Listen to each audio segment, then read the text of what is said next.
சற்றுமுன் வெளியான தகவல்.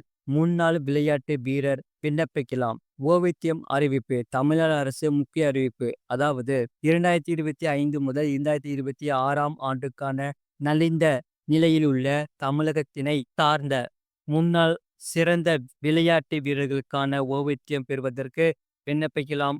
விளையாட்டு துறையில் சர்வதேச, தேசிய அளவிலான போட்டிகளில் வெற்றி பெற்று தற்போது நலிந்த நிலையிலுள்ள தமிழகத்தைச் சேர்ந்த முன்னாள் சிறந்த விளையாட்டு வீரர்களுக்கு மாதம் ஓய்வூதியம் ரூபாய் 6000 வீதம் வழங்கும் திட்டத்தின் கீழ் வழங்கப்படும் என்று விண்ணப்பங்கள் வரவேற்கப்படுகிறது.